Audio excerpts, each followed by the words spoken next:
Kita mulai informasi yang pertama, pemirsa. Kecelakaan beruntun kembali terjadi di ruas tol Cipali, Purwakarta, Jawa Barat. Kali ini kecelakaan maut tersebut melibatkan 3 kendaraan, menewaskan 10 orang dan 2 orang mengalami luka-luka.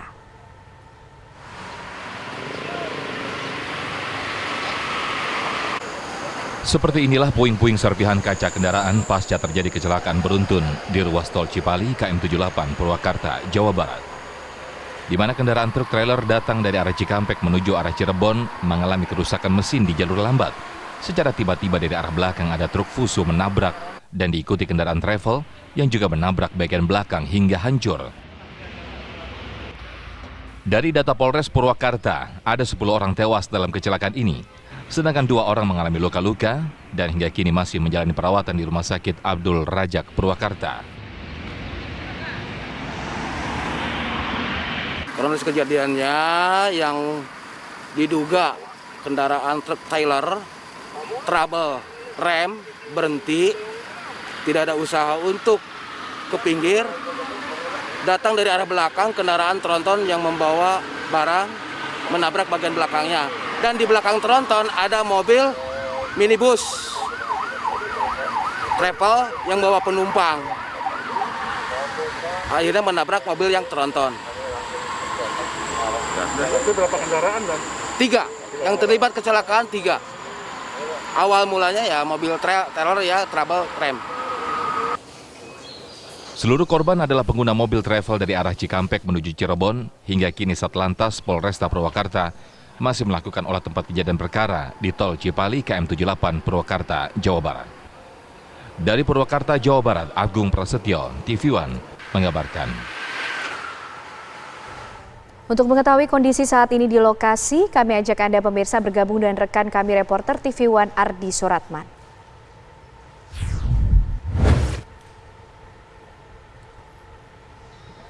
Ya, selamat siang Ardi. Sampai saat ini apa proses yang sedang berlangsung di sana? Apakah sudah dilakukan evakuasi dan bagaimana dengan rencana olah TKP? Selamat siang Ken, perkembangan terbaru yang dapat kami sampaikan langsung dari kantor PJR Cikopo, Jawa Barat adalah perkembangan saat ini Ditlantas Polda Jawa Barat dan juga Polres Purwakarta masih terus melakukan langkah lanjutan dari olah TKP yang telah berlangsung pagi tadi hingga sekitar pukul 9:30 waktu Indonesia Barat. Untuk mekanisme saat ini yang tengah dijalankan dari ataupun pasca kecelakaan yang menewaskan 10 orang, pagi tadi saat ini adalah dari Polda Jawa Barat dan juga Polres Purwakarta tengah melakukan metode perekaman 3 dimensi untuk mengetahui dimensi 3 kendaraan yang terlibat kecelakaan dan juga kecepatan kendaraan pada saat terjadinya kecelakaan pagi tadi. Selain itu, dari kepolisian juga akan melakukan investigasi lebih lanjut lagi mengenai muatan yang tentunya dibawa baik dari kontainer, kemudian truk dan juga kendaraan elf yang terlibat kecelakaan. Apakah muatan ini tentunya sesuai dengan ketentuan yang telah ditetapkan atau justru tidak sesuai. Maka dari hasil olah TKP tadi pagi dan juga perekaman 3 dimensi yang saat ini tengah dilakukan nantinya akan digabungkan dan juga kemudian digelar ataupun juga dilakukan gelar perkara siang nanti setelah metode perekaman 3 dimensi selesai dilakukan. Ini adalah gambaran terkini dari mobil elf yang tentunya terlibat kecelakaan pagi tadi, dan tentunya dari bagian depan kendaraan elf dapat dilihat cukup parah yang tentunya mengakibatkan sekitar 10 orang penumpang meninggal dunia. Selain metode perekaman 3 dimensi, tentunya dari Ditlantas Polda Jawa Barat telah melakukan metode Traffic Accident Analysis ataupun TAA untuk mengungkap penyebab kecelakaan maut yang terjadi di kilometer 78 Tol Cikopo Palimanan, Jawa Barat.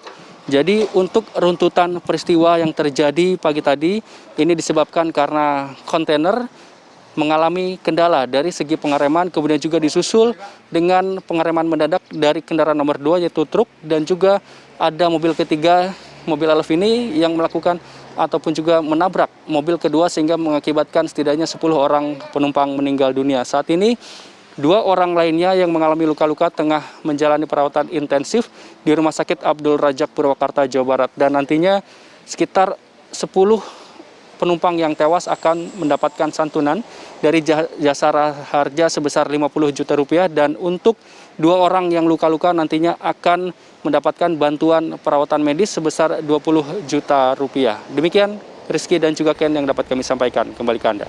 Ya, Ardi, bagaimana kondisi di kilometer 78?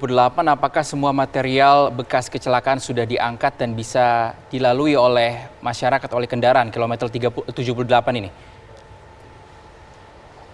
Rizky, untuk kondisi terkini dari kilometer 78 atau tempat kejadian perkara dari peristiwa yang terjadi pagi tadi tentunya sudah bersih karena semenjak olah tempat kejadian perkara baik kepolisian dari Polda Jawa Barat dan juga Polres Purwakarta membawa seluruh barang bukti baik 3 kendaraan yang terlibat kecelakaan maupun juga serpian-serpian kendaraan yang ada di kilometer 78 untuk melakukan investigasi lebih lanjut dan juga gelar perkara nantinya untuk mengetahui penyebab utama dari kecelakaan yang menewaskan 10 orang dan 2 lainnya luka-luka. Rizky. Baik, terima kasih Ardi Suratman mengabarkan langsung dari pos PJR yang ada di lokasi, dekat lokasi kejadian berlangsung. Dan pemirsa, korban tewas dan luka saat ini berada di Rumah Sakit Abdul Razak Purwakarta. Kami ajak Anda pemirsa untuk berbincang dengan Dr. Jamal Abdul Nasir untuk mengetahui bagaimana kondisi dari para korban. Selamat siang, dokter. Selamat siang. Ya, dokter, saat siang, Mbak. Apa Halo, kemudian siang. proses yang sedang dilakukan pihak rumah sakit terhadap para korban, termasuk juga kondisi dari korban yang mengalami luka, dokter? Oh iya, saat ini korban yang dibawa ke rumah sakit kami ada total kan ada 12 korban ya, Mbak. Ada 12 korban, lalu 10 korban meninggal dan ada 2 korban yang mengalami luka berat. Sekarang masih ditangani di IGD kami, Pak. Oke, Pak Dokter, ini bentuk penanganannya seperti apa dan luka yang dialami oleh korban 2 ini seperti apa, Pak? Ya, luka yang dialami oleh 2 korban yang masih dalam penanganan di IGD kami, luka berat. Ada trauma tumpul abdomen, multiple fracture, sama penurunan kesadaran karena ada head injury. Okay. Ada benturan di kepala sehingga head injury grade 3. Nah, penanganannya kita sama ada shock kita tangani shocknya juga. Kalau misalnya nanti perlu tindakan lebih lanjut operasi, kita lakukan operasi yang untuk menangani kegawatannya. Begitu kira-kira. Untuk korban yang meninggal sendiri, dokter, kemudian prosedur apa yang masih harus dilakukan di rumah sakit hingga sejauh ini, dokter? Untuk korban meninggal, selanjutnya akan dilakukan pemulasaraan. Mungkin untuk identifikasi sudah dilakukan dan ada tim Inafis juga. Sudah dilakukan identifikasi untuk pasien-pasien meninggal. Setelah itu lanjut pemulasaran dan diambil mungkin oleh keluarga masing-masing. Dokter, seluruh identitas di kita mungkin dilakukan visum, Mbak. Baik, seluruh identitas dari korban meninggal dunia ini sudah diketahui, dokter? Saya mendapat kabar infonya ada 1 yang masih belum dapat diidentifikasi. Masih ditangani oleh tim Inafis.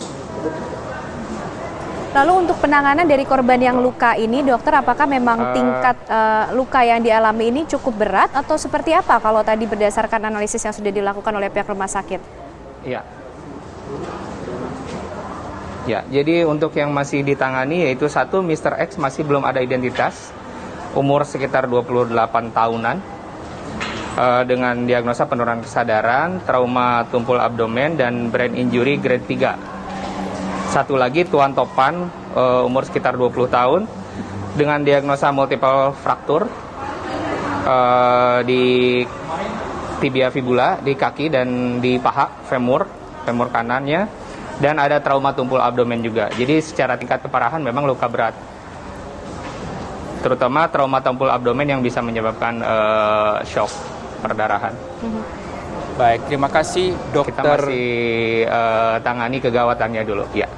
Baik, terima kasih Dokter Jamal atas kesempatannya. Kita harap 2 pasien luka dapat ditangani dengan baik dan 1 lagi pasien yang belum diketahui identitasnya dapat segera Betul. diidentifikasi oleh Terima pihak kasih polisian. dokter, selamat siang.